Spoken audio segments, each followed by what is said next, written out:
မြန်မာနိုင်ငံမှာအလုပ်တွေရှားပါလို့ပဲဖြစ်ဖြစ်ကုန်စည်နှုန်းကြီးလို့ပဲဖြစ်ဖြစ်ပေါ့နော်အများစုကလူငယ်တွေကပြည်ပတွေထွက်ကြတယ်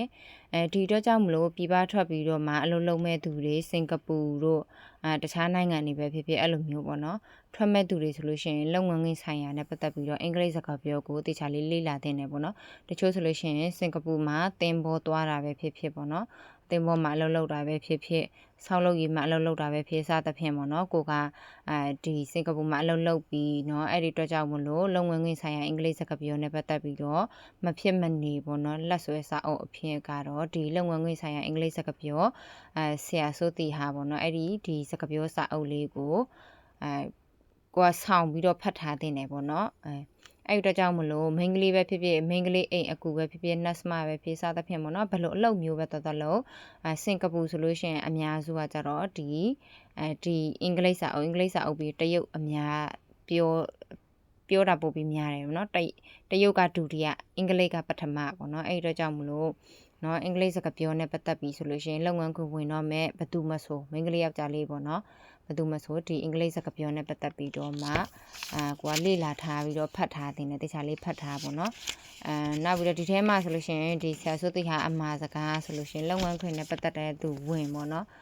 ဒီစာအုပ်မဖြစ်မနေသူကိုယ်တိုင်မှလက်တွေ့ပေါ့နော်ဆယ်စုနှစ်ပြည်ပမှာသွားနေပြီးတော့မှအဲ့ဒါကိုဒီစာအုပ်သူပြန်ထုတ်ထားတာဖြစ်တဲ့အတွက်ကြောင့်မလို့ယုံကြည်စိတ်ချစာနဲ့ဖတ်ပြလို့ရပါတယ်နော်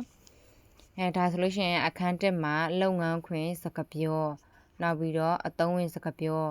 နားမလည်လို့မေးတဲ့အခါလုပ်ငန်းခွင်သတိပေးချက်များကိုရေးချက်လက်များစသဖြင့်ပေါ့နော်ဒီကိုအလုံနဲ့ပတ်သက်ပြီးတော့မှပေါ့နော်အဲ့ဒီအခြေခံစကားပြောလေးတွေကိုမဖြစ်မနေသိတဲ့စကားပြောပေါ့နော်အခန်းဘယ်နှခန်းပါလဲဆိုတော့စာမျက်နှာ190နဲ့ခွန်နော်စာမျက်နှာ190နဲ့ခွန်ပါပါတယ်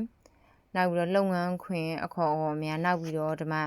လေရင်ပေါ့နော်လေရင်ချက်အင်ချက်အောက်စသဖြင့်လေရင်သူများနိုင်ငံသွားရလို့ရှိရင်လေရင်နဲ့သွားရတယ်လေနောက်ပြီးတော့ရုံသုံးအခေါ်အဝေါ်အိမ်တွင်းအခေါ်အဝေါ်အချိန်ကာလအဖြစ်များသောဝေဒနာလေစိမ့်မအခေါ်အဝေါ်မိုးလေဝသရာသီဥတုအရသာနေခန်းစားချက်ရင်ဆန့်ကျင်ဘက်ပုံသဏ္ဍာန်များအယောင်တစ်တီဝလံစဖို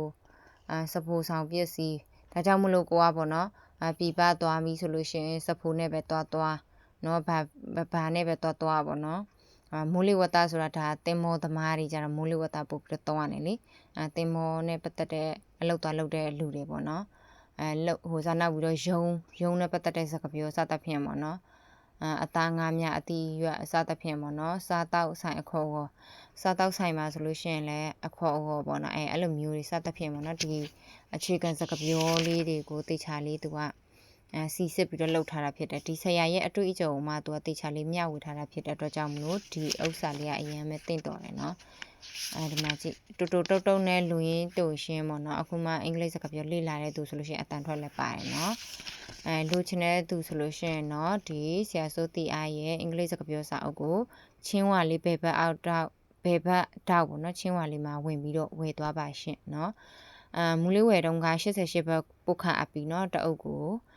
မြန်မာပြည်ကသူတွေဆိုလို့ရှိရင်တော့မူလေးတုံတေးရနေပြီးတော့ပို့ပေးပါတယ်စာအုပ်ဖို့ကတော့ငွေကြိုရှင်းပေးရပါမယ်เนาะမြန်မာပြည်ကလူတွေထိုင်းရလူတွေဆိုလို့ရှိရင်တော့အယောင်ငွေချေလည်းဝယ်လို့ရတယ်ငွေကြိုရှင်းပြီးတော့ဝယ်လည်းရတယ်ပေါ့เนาะဒါကြောင့်မလို့ချင်းနှောင်းထဲမှာတယောက်နဲ့တယောက်ပေါ်တာမတူเนาะတချို့ဆိုလို့ရှိရင်89ဘတ်စသဖြင့်45ဘတ်အဲ့လိုမျိုးရတာကြီးလည်းရှိရကိုယ့်ရဲ့ချင်းနှောင်းကိုယ့်ရဲ့ချင်းနှောင်းမှာပေါ်တဲ့ပုံမှာမူတည်เนาะမူတည်တယ်ပေါ့နော်အဲ့တကြောင့်မလို့မူလေးရဲ့ချင်းနှောင်းထဲမှာနှိပ်ပြီးလို့ရှိရင်ကိုယ်မှာဘလောက်ပေါ်တယ်ပေါ်တဲ့ဟာပေါ်မူတည်တော့ကိုဝယ်လို့ရပါတယ်ရှင့်ကျေးဇူးတင်ပါတယ်